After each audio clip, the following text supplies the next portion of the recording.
Welcome to Library Seminars, NOAA Central Library's virtual stage for the presentation of research and ideas that reflect the National Oceanic and Atmospheric Administration's mission.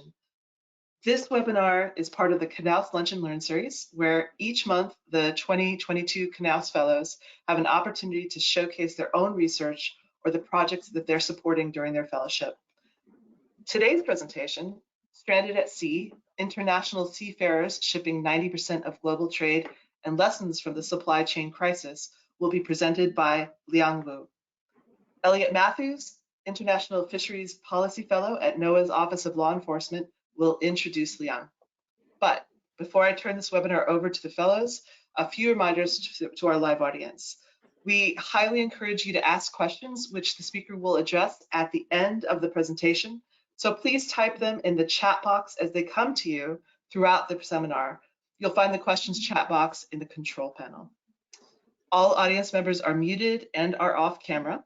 And finally, this webinar is being recorded and will be available on the NOAA Central Library YouTube channel later today. I'm going to put the link to the channel in the chat box so that you can share it with others who may be interested in today's topic. And with that last detail, the mic is yours. Take it away. Hello, everyone, and welcome to today's Lunch and Learn. It is my great pleasure to introduce our speaker, Liang Wu. I met Liang almost exactly a year ago and have a fond memory of our first conversation. It consisted of your normal introductory topics, where are you from, what do you do, and so on. It differed, however, in the amount of time we spent talking about ships at sea. We didn't know it at the time, but given my history in the United States Navy and his research boats in the ocean were a hot topic, and we were happy to compare notes. Liang is a doctoral candidate in anthropology at the Graduate Center of City University of New York. He studies the lives of multinational seafarers working on container ships, their lived experiences and meanings of contemporary seamanship that are integral to the shipping of 90% of everyday goods and products. His interdisciplinary research is supported by the National Science Foundation, among other funding agencies, and he is currently working at NOAA Ocean Exploration in both the Science and Technology and Outreach and Education divisions as a Science Communication Knauss Fellow. I've not met anyone as knowledgeable nor passionate about the global shipping supply chain and the seafarers who make it run as Liang, and know that we are all in for a treat today. Thank you for all being here, and Liang, the floor is yours. Thank you so much, Lisa and Elliott, for the introduction. And thank you, everyone, for coming. Today's talk will be based on my doctoral research on the international shipping and seafaring industry, a subject matter that is, as we have learned through the pandemic, intimately linked to a variety of really important matters, such as public health, national security, economic prosperity, social stability, and environmental sustainability. Now, half an hour is not enough to cover everything, and I don't know everything about this very complex topic. So I'm going to focus on certain parts of my project in today's talk. I will begin with the ongoing global pandemic and a crisis within the supply chain crisis that is less known to the public. From there, I will look into some of the underlying conditions of the maritime industry, specifically the working, living, and social conditions of international seafarers on ocean-going container ships. These workers, these merchant vessels, are responsible for transporting 90% of manufactured goods and products. We're talking about the computers that most of us are using, our phones, our clothing, our appliances, food and drinks, Halloween decorations. Pretty much everything we use, wear, and consume has shipping and seafaring involved. Even for something that's made in the USA, it only means that it's finally assembled in the USA. The components and materials could have come from different places in the world, and it's often made possible by sea trade and maritime transportation. We know the facts. More than 70% of the Earth is covered by water, the majority of which is the oceans. Thanks to buoyancy, you can carry large quantities of cargo using less energy by ships.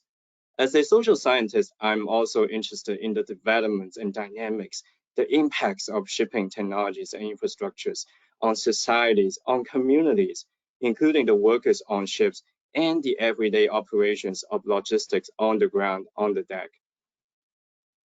At this point, many of us are familiar with this kind of images, right? Here we have a backlog of container ships off the coast of California captured by ABC News. Not only was the pandemic one of the deadliest in history, it also triggered widespread social, economic disruptions, notably the global supply chain crisis that many of us in the US have experienced since 2020 in the forms of empty shelves, delays of delivery, and inflation. From toilet paper to the testing chemical reagents, from masks to microchips, the supply chain crisis has shocked societies around the world about how much we took the supplies of our everyday goods and products for granted. Many of these come from overseas. That's lesson number one. However, despite all the highlights of ships, ports, distribution centers, different supply chain workers, frontline workers, and heroes, there's been a striking lack of attention to and the actions for the vital labor of 1.89 million seafarers working at the core of shipping to distribute 90% of international trade. By the end of 2020, hundreds of thousands of seafarers have already been stranded at sea to work beyond their legal contracts and human limits. Since the outbreak of COVID-19, countries around the world have been demanding continuous streaming of overseas cargo, everything from fuel to food and medical supplies, to sustain our populations and survive the pandemic. But in the name of pandemic control, we are simultaneously closing borders, restricting international travel, including shore leave and crew change of international seafarers at ports, coercing those who were already working on board to stay and work at sea indefinitely. The United Nations has declared seafarers' predicament as a, quote, growing humanitarian and safety crisis, end quote. Because if you are forced to work nonstop, you will suffer and may affect your work performance and lead to accidents. This is an inconvenient truth of our daily conveniences. National economies and societies have never been this dependent on and yet this disconnected from seafarers. As Knauss fellows, we know very well that the sea is never an empty and uniform space. It has rich geography, chemistry, biology, history. It's a large and deep, variegated volume. It's dynamic, and it's a very busy commercialized terrain as well. You can see in this slide a screenshot of the maritime traffic across Pacific, Atlantic, and Indian Oceans. Through the Automatic Identification System, or AIS, marine traffic, which is an analytics provider, tracks in real time the movement and location of ships at sea and at ports, including the tens of thousands of merchant vessels. Every one of these vessels is operated by people. Seafarers are a key linchpin of overseas trade. Global supply chains have not come to a complete collapse because of these essential workers who are still working to move things along, just like our port workers, truckers, retailers, etc. Like many other social phenomena exacerbated during the pandemic, the crew change crisis is only an intensification of its pre-existing conditions. Crises, as much as they are times of severity and difficulty, they are also opportunities ripe for analysis. They are often periods when paradoxes, dilemmas, inequalities are accentuated, when what we take for granted is destabilized. Remember the initial lockdown period? Many of us were hunkering down. We were separated from face-to-face carefree interactions with others, with our friends, or even our relatives, our families. We didn't know when we would get out of this. We felt isolated, anxious. Many of us had pandemic fatigue and cabin fever. Well, for the seafarers on ships, cabin fever is not just a metaphor, but everyday reality, even before the pandemic. For those of us who have gone on ocean expeditions, we know that a ship's team follows the chain of command and works by a shift system called watchkeeping or watch standing. Everyone's on duty for a period of time before they are replaced by someone else, and the pattern repeats itself day in and day out. That's similar for a merchant vessel All crew members work shifts around the 24 hours of the nautical clock to handle and operate the ship so that enough hands are always on duty. We're talking about 24/7 operation, including weekends, for continuous production of shipping services, with only around 20 seafarers on a gigantic ship like Ever Given, that ship that got stuck at the Suez Canal, that is as long as the Empire State Building is tall. 20 people in the Empire State Building. And for those who have sailed at sea, you know that after work, you are still in the ship, most likely in the middle of the ocean. You can go to happy hour at a restaurant, or do grocery shopping, or walk your dog, or just go home. Your workplace is also where you live, you eat, you sleep, you socialize. I was at sea for a month on the NOAA ship Okeanos Explorer for an exciting deep sea exploration and mapping voyage. And some friends were like, wow, that's long, 30 days. Now think about the usual length of a seafaring job contract. It's 6 months, 8 months, up to almost a year. Every time you go to work, you are going to spend almost a year away from your families and friends. Now, what about internet? Can they just use Wi-Fi to keep in touch with their loved ones? That's how we did, right? With Zoom at the height of the pandemic. Many of us managed to work remotely through Zoom, Google Meet, webinar. Maybe they can watch some Netflix when they are bored. Well, this may come as surprising to some, but at sea, there is no ready access to internet and phone services. Yes, even in the 21st century. If internet and phone services are made available by shipping companies, they can be quite expensive. For example, $20 for 90 megabytes. A typical 10-minute YouTube video is 240 megabytes. That's more than $20 for one YouTube video. Now imagine how much you can browse, send, or share with 90 megabytes. You gotta be really economical. Or you have to wait until you are near a port. You can see the shoreline. You have to get the correct SIM card and hope that your phone can detect the signals. The thing is that shipping technologies are advanced. We have AIS, as previously mentioned, tracking the location and motion of vessels, and even individual containers with the help of container tracking GPS devices. Ports have vessel traffic services, or VTS, real-time charts and communications between ships and the control centers, integrated information and radar surveillance systems. We have global maritime distress and safety system, or GMDSS, that includes the forecast technology known as NavTex, or navigational telex. We have up-to-date information about weather conditions and traffic at sea available to ships. The advancements of satellites and telecommunications are turning the ocean into a digitalized ocean in a way, but we don't have widely available internet access at sea for the workers. The irony isn't lost when the submarine communications cables responsible for internet connections and much electronic traffic will lay on the seabed underneath many operating merchant vessels. More and more people in both the global north and south are owning smartphones and increasingly see internet connection as a basic right or even a human right.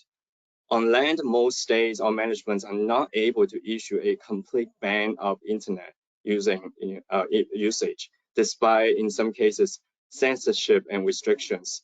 At sea, there is this full control over the amount of internet made available to people. Part of it is also due to a lack of economic will, and it is afforded by the loopholes of international laws. Now, what about port calls? Stopping at the port for cargo operation. Aren't they the times when seafarers can go on shore, check out the port cities? Now we have to talk about the development of shipping technology and infrastructure at ports here, specifically containerization. Let's look at these images here, the juxtaposition here. On the top left is a photochrome showing the activities at New York's South Street Seaport around 1900. On the top right here is an intermodal container shipping terminal at Port Newark today. In the old days, cargo can be carried in different forms, such as bags, barrels, cartons, crates. Groups of longshoremen would take days and weeks to manually load and unload the freighter piece by piece. using relatively simple machines and equipment. It was a time-consuming, labor-intensive, and costly process, but that gave sailors time to take leave and interact with the shore society.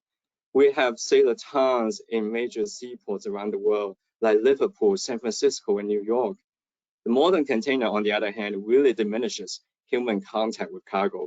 And with the establishment of infrastructures like cranes, whales, roads, the same container can be moved between different modes of transportation. Ships, trains, trucks. That's why it's called intermodal container. And it also allows for mechanization of the shipping process and so-called streamlining. That dramatically increases economies of scale, and with the help of trade policies and infrastructure investments, expands the economic geography of cargo shipping, elongates international supply chains, reduces shipping costs, and makes foreign products more affordable, available for us all year round.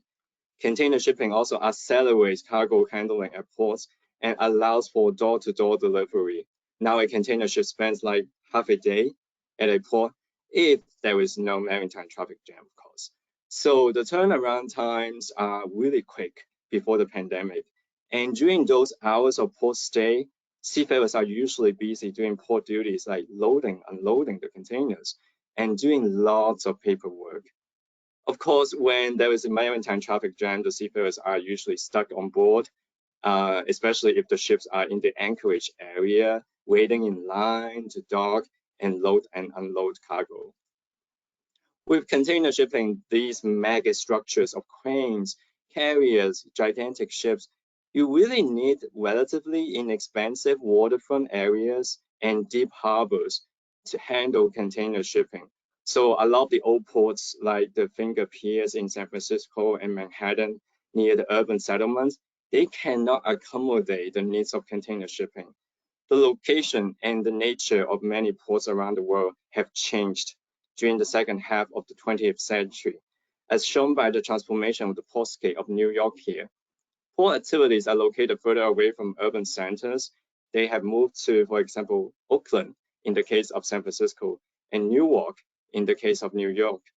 They are all privatized, highly securitized areas. Now imagine a seafarer arriving at the container port of Newark here on the left. You have about half a day of port stay. You're busy with work. You might not have the required visa. The port is far away from anything, even though you can see the tantalizing buildings in the distance. There's little or no transportation in the port areas for passengers. At that point, you may just stay on board and really want to be connected to the internet so that you can make a call home. There's this image about sailors, right, in popular culture and literature, like free spirits, visiting different places in the world, meeting people, drinking heavily, someone who doesn't have a lot of social attachments and family responsibilities. Today, seafarers on merchant vessels are largely working at sea to make a living and support themselves and their loved ones, their families, or even communities at home. Many of them are from the global south. The largest national groups of seafarers are from Asia, China, the Philippines, Indonesia, India, and Eastern Europe, Russia, and Ukraine. Yes. There is a whole background story to why this is the case. It has something to do with the 1970s energy crisis, the economic downturn that lasted until the 80s, the nowadays common practice of what is known as flag of convenience, or FOC, by ship owners registering their ships in foreign countries, like those on the left here. And these countries give them more lenient taxation, environmental, labor, and other regulations. By FOC, ship owners can cut costs of operation and tap into foreign labor markets. And there are national historical reasons too, such as the fall of the Soviet that opened Russia and Ukraine to join the international seafarer workforce, and colonial, post-colonial government involvements in making the Philippines, for example, an exporter of their nationals as overseas workers. All of these I'm studying and writing in my dissertation, including the multiplication of international regulations and just the very arrangement of circulating these people through foreign territories. that subject them to various forms of hyper-surveillance and controls. With this kind of composition of seafarers, the workforce is also disproportionately affected by, for example, the invasion of Ukraine, the stigmatization of Asians, or those sailing from Asia during the pandemic. Now, many of these seafarers are, of course, also drawn to the navigation, engineering, or catering dimensions of seafaring too. At the same time, many of them go to sea because of a lack of opportunities in their home societies, because of a hope of building a better life for themselves and their loved ones. So you will hear them describing their work at sea as involving sacrifices. There is a popular seafarer YouTuber called Chief McCoy. He's a Filipino chief engineer, well respected by his teammates and followers.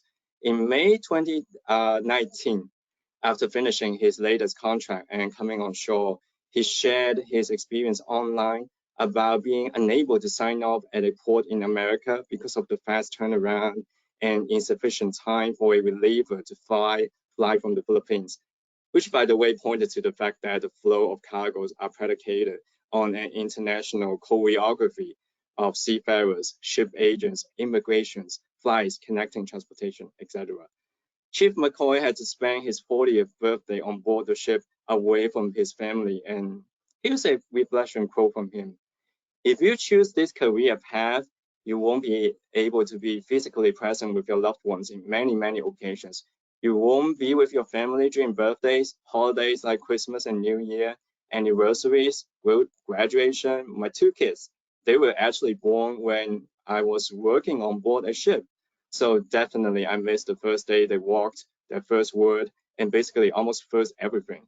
Yeah, I know it sucks, but after more than 20 years of this, you just kind of get used to it. Is it all worth it?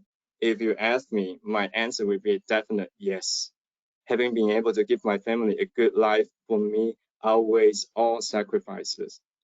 So there is this kind of like altruistic, ethical motivation and prioritization of families that propels these internationals to go to sea again and again and circumnavigate the world despite the hardships. So even though a ship may seem soulless at sea, it is embedded within a network of relations and expectations that mobilizes the very transportation of cargo, our everyday commodities. Because these workers are employed by temporary contracts, their performance during each voyage, as observed by the captain or senior officers and reported to the manning agents, will indicate these workers' future seaworthiness within this integrated system of supervision and evaluation. The hardships at sea include not only long isolation, but of course going through rough seas too. It's always been a part of seamanship to go through heavy weather, storms, to know how to reduce damage and survive. But it's noteworthy here that it's because of our modern lifestyles, the demand and supply of cargo that configure the shipping routes. The consumption patterns of holiday spending, for example, lead to busier traffic across the Pacific Ocean before Black Friday, Christmas, New Year, in anticipation of the peak of the annual consumption cycle. Many of us know that the Pacific is not very Pacific. It's the largest ocean area and less sheltered. You have typhoons, cyclones, hurricanes all year round, especially in the fall and winter. You know, the holiday seasons, and it's become rougher, more dangerous with climate change. The average container ship size is also exponentially increasing in the past decades. There is this race towards building bigger and bigger ships until one gets stuck at a canal, of course. But then there is this dominant business model and manufacturing system called just-in-time, in which materials and components are delivered just before they are needed to minimize inventory, stock control, and other associated costs. So the reality of keeping lean inventory on land, in stores and warehouses, while constantly supplying waves and waves of consumer goods and societies, is to shift that huge amount of inventory to the oceans, onto ships, to these international workers to take care. There was this raised awareness about essential workers during the pandemic, right? That we realized when our mobility has to be reduced to the minimum, essential workers have to work, they have to move, they have to go out, deliver the goods and services we need. So we have respect and responsibility towards these workers who support us. But our idea of essential workers tends to be inward looking and land based. Oh, it's the cashier at the grocery store, the farmer, the nurse, the trucker. But it stops at the shore when every day and night there is a group of workers passing through our maritime territories to deliver the daily necessities and commodities that we need. It's interesting and maybe surprising that one of the few groups that provide care and support to seafarers is maritime ministries. Yes, we are talking about port chaplains, visiting ships before the pandemic, distributing local maps here to seafarers on how to navigate the ports, selling SIM cards at the lowest prices possible so that seafarers can be connected with their loved ones, and even working out international transfer of money here on a makeshift counter on board a container ship.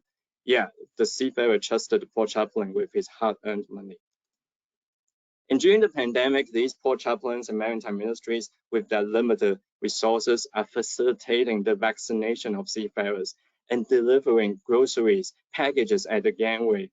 International shipping of cargo is measured in tonnage, right? But individuals live on smaller scales. It is on this kind of scale that humanity lies. You never hear something like New York is awarded to be the most humane port in the world. You only hear things like New York is the busiest port on the East Coast, and with the expansion of the Panama Canal, more business opportunities are coming. Yet among the lessons we have learned during the pandemic is that although we have made great scientific technological progress in modern times, we have developed such sophisticated trading systems. We rely on people, international, national essential workers to keep the world spinning. If we are in this together, we cannot leave someone out, especially if they are supplying us what we need to survive and live our lives. How can we better incorporate these people and their supporting organizations in strengthening the resiliency and sustainability of supply chains, in building a green, blue economy, and combating climate change, and in recognizing seafarers as humans worthy of protection? That will all help us face our current and future challenges. Well, civil engineering or port architectures and logistics and shipbuilding or retrofitting need to take people other than cargo into consideration. Mutually beneficial partnerships can be fostered and formed among different stakeholders, such as the welfare providers for seafarers, port authorities, terminal and ship operators, that can lead to better understandings of each other and possible win-win situations. There are seafarer centers at different ports around the world. The public can be educated about their presence, about the life stories behind the everyday products and goods that we consume, to make that connection and see beyond the shore, take actions and get involved. It's a marine policy topic, it's a social policy topic, it's a human topic. Thank you, everyone. Man, thank you so much for that very dynamic presentation. Audience, we're going to take the next few minutes to answer your questions. So if you have one, please type it in the questions chat box and I will read it to Liang. And while we're waiting for your questions to arrive, please remember that the recording of today's webinar will be uploaded to the NOAA Central Library YouTube channel in the next few hours. So if you'd like to share this recording, we encourage you to visit YouTube and share it with someone. I'm going to go ahead and click this button to send out that link right now. And also, before we go into questions, I want to mention that Liang was very kind and shared his slides as a handout. So if you look under the handouts folder, you can click on that and grab that as well. So let's see if we have any questions. Give me one moment. While we're waiting for the questions, yeah, I just want to say that this last picture here is just me carrying Christmas gifts to seafarers like a Santa Claus. And me visiting a container ship in the middle of the ocean through a connecting boat, climbing up a rope ladder. I love it. I love it. Sea Santa Claus. So we get lots of compliments to you, Liang. Thanks so much. Very interesting. I have a question here that says, thank you. That was an incredibly interesting and important presentation. What led you to this research, and what is your experience with seafarers? Yeah, that's a very good question. So I feel like my whole life I've been living a sojourning, kind of precarious but determined life. So that actually makes me relate to seafarers in some ways. I was born in Shanghai. We migrated. I migrated as a child with my mom by boat to Hong Kong, and I was raised by my grandma in Hong Kong, by my grandma who's born in Indonesia. So it's this, and now I'm in Washington D.C. Before that, I was in New York. I've been living, in different ports around the world. Yeah, and in Hong Kong, of course, Hong Kong is a major container port in the world. And I used to have really romanticized ideas about sailors. I'm one of those who, who think that, these sailors, they sail around the world. They're so awesome. They see different cultures and societies. And of course, I got disillusioned real quick when I started this research back in 2006. Yeah, I just ventured out into the container port, and I was hoping to talk to some seafarers until someone's able to bring me on to the ship. So yeah, and I've been learning about their lives and advocating for them ever since. Thank you. We have three more questions here. This first one asks, it says, excellent overview of shipping and mariners and challenges they face. Can you explain a bit more about supply chain challenges and why the pandemic made this worse? Yeah, right. It's a very good question. So a lot of analysts have done that kind of analysis. It's a combination of factors. They call it the perfect storm, with the pandemic, with lockdowns, with, of course, people succumbing to COVID-19 and health concerns. There are a lot of people out of the workforce. And of course, with this kind of like sudden demands, right? How we choose goods over services, because we are not going to the movie theaters, going to restaurants, we stay at home, we order delivery, e-commerce, Amazon. So there was a sudden increase in demand of goods and products, especially certain products like toilet paper. And so there are a lot of shocks to the supply chains, and the supply chains previously have been operating based on this kind of like forecasts and predictions, this kind of like, choreography of like consumption cycles. So the sudden shocks really destabilize the supply chains. But the thing about seafarers is that, if you are on land, you are, in a way, you are more protected, you have more freedom. You can be like, I cannot go to work. I'm sick, or like I need to protect my families. I cannot, be on the front line. But when you are at sea, especially when you are already on the ship working, and all these ports around the world are like, we cannot allow you off, because you're coming from elsewhere. We don't know if you have like COVID or not, So for our safety, it's better for you to stay on board. And yeah, the interesting thing is that it's actually safer to stay on board in a way, because, if there was an outbreak, there was an outbreak already. But then if you come into contact with people on shore, you might expose yourself to, potential virus. So, but then with that kind of arrangement, the people working on the ships are, kind of like stranded at sea, as the title of this presentation says. So it's systematic, and it's a very important issue within the supply chain crisis too that has not been really talked about. We focus a lot about, what's happening on land in our country, but don't look beyond the shore. When, if these workers continue to suffer like this, the whole supply chain will be destabilized further. Excellent, thank you. Next question asks, what is the most common cell phone service providers? That's also a very good question. It really depends, depends on the location, which port, right? So that's why they really have to navigate this kind of like heterogeneous phone connection systems in the world. So every time you go to a port, if you can get a SIM card, if that port chaplain go on board and sell them SIM cards, they need to figure out which SIM card is the best for them. And they also anticipate what will be useful for their next ports of call. If I'm now in Hong Kong and I'm going to Korea next, is this SIM card going to be, still valid in Korea? Is this a pan-Asian SIM card or not? So they have to kind of like calculate, right? They have to plan ahead.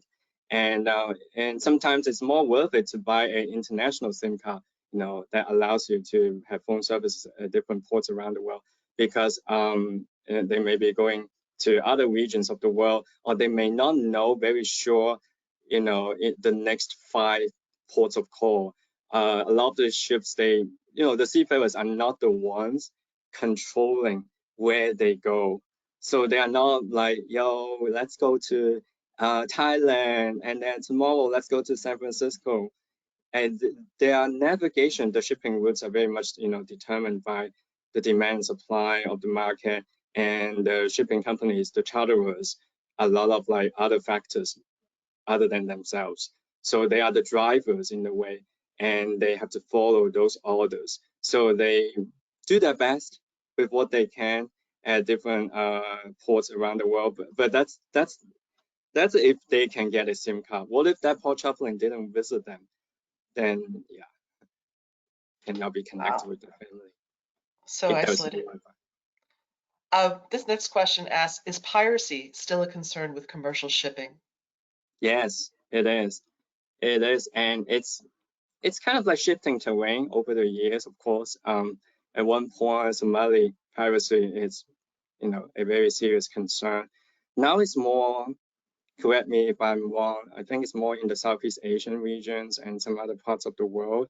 And there are privacy issues, like kind of like persistent privacy issues in certain regions of the world. So the Somali privacy is only like catching international attention, but before that, there are, it's been ongoing too. And of course, there are a lot of like complicated political economic reasons for why Somali privacy is happening too. There's an anthropologist who studied Somali privacy. I recommend you to check it out. He has written a book about that. But the thing from the seafarers' point of view is that they are very much the victims. And if I'm a private, if I go on board and I, capture the seafarers, right, and I ask countries to ransom so that they can be released. Well, these people are already coming from the global south. They are working at sea to support themselves and their families, but the need of shipping, right, really brings them to those busy traffic areas, to those vulnerable points, regions where piracy is present. So they are subjecting themselves to privacy in a way by working on board, and they have no control, right, over where they will be sailing. So yeah, you have heard cases about seafarers being killed or being like kept for long periods of time. There's a lot of negotiation going on until they are finally released. And even if you are not, if you don't have direct encounter with pirates, there is like a fear in their mind, and they have to go through privacy training. They have to know how to survive, if there is an attack. So that just adds to their anxiety, their hardship at sea. Thank you. This next question asks, how many seafarers have you had conversations with? This research is a great oral history collection. Yes, it is. I have talked with thousands of seafarers, since 2026. I have visited hundreds of container ships and other merchant vessels. I've been on oil tankers too, and car carriers and different merchant vessels.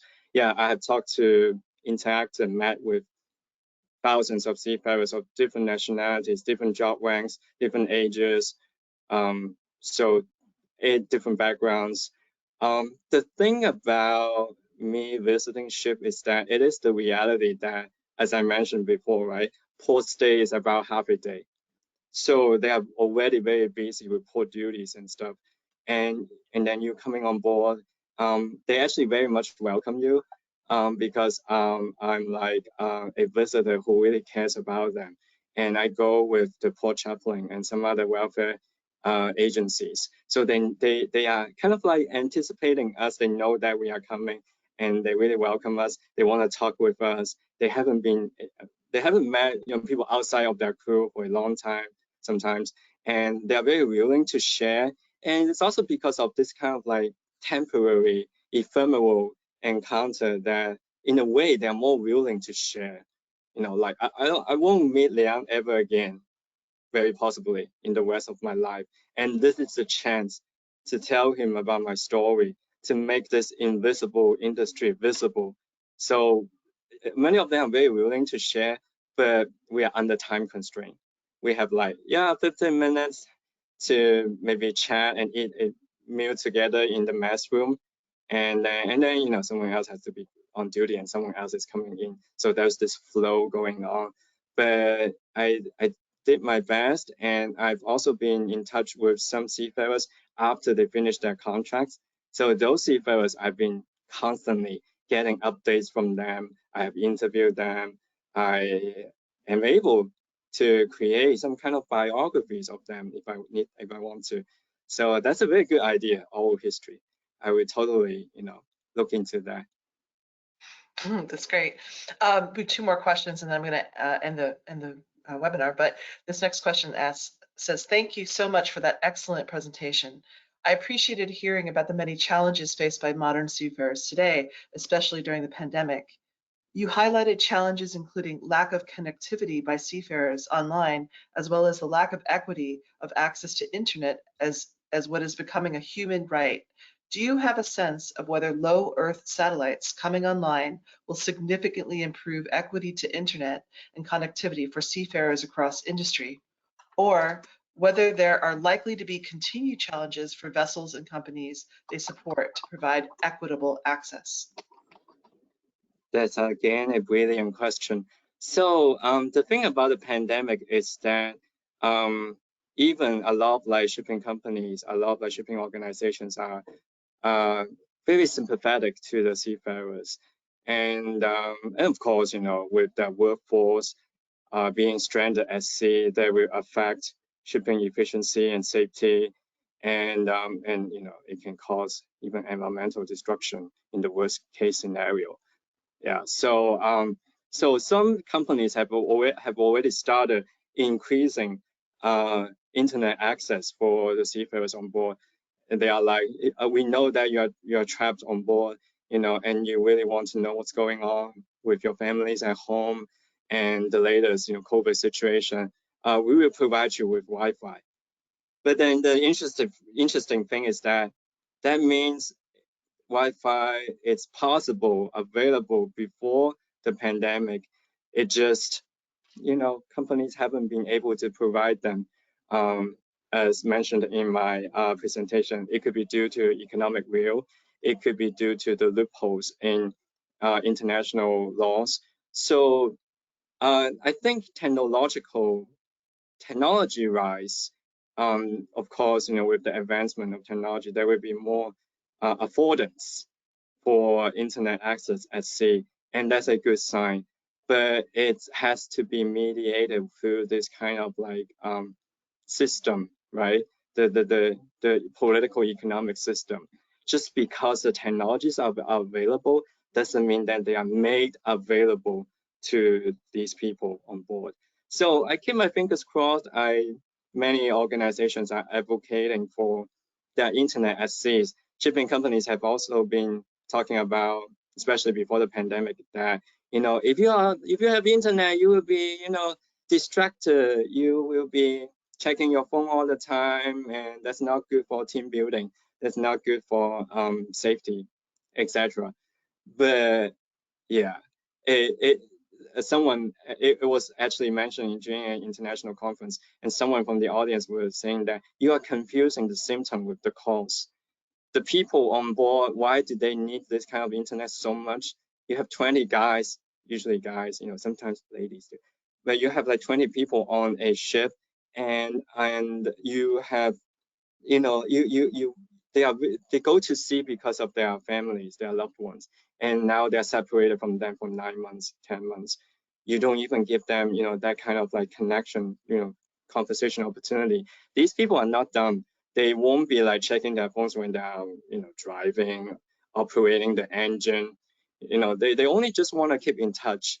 And just because their living space and their working space are kind of synonymous, it actually gives the employers more control over the extent of internet that they can access. Wow. This is our last question. This person asks, I have a question regarding the average size of the crews. I've heard that on average, these are small crews who are manning large container ships with crews of no larger than 6 to 10 people. Was this what you encountered in your research? And what are your thoughts on the, quote, just-in-time manufacture strategy? Do you think this will impact crew size and potentially crew relations?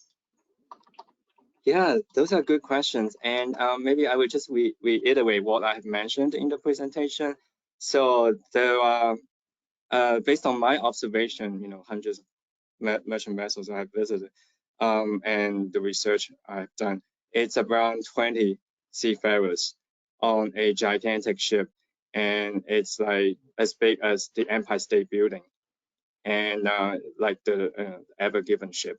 So only 20 people operating a very big ship in the middle of the ocean. And the ship size is getting bigger and bigger over the decades, because of economies of scale, because of the expansion of the canal, and that really expanded that what they call choke point. It's a logistical term. So you can build bigger ships and reduce the cost of operation. So there is this maximization of ship size and minimization of crew size, because employing human workers costly. Even if they are coming from the global south, they just want to minimize the cost of operation.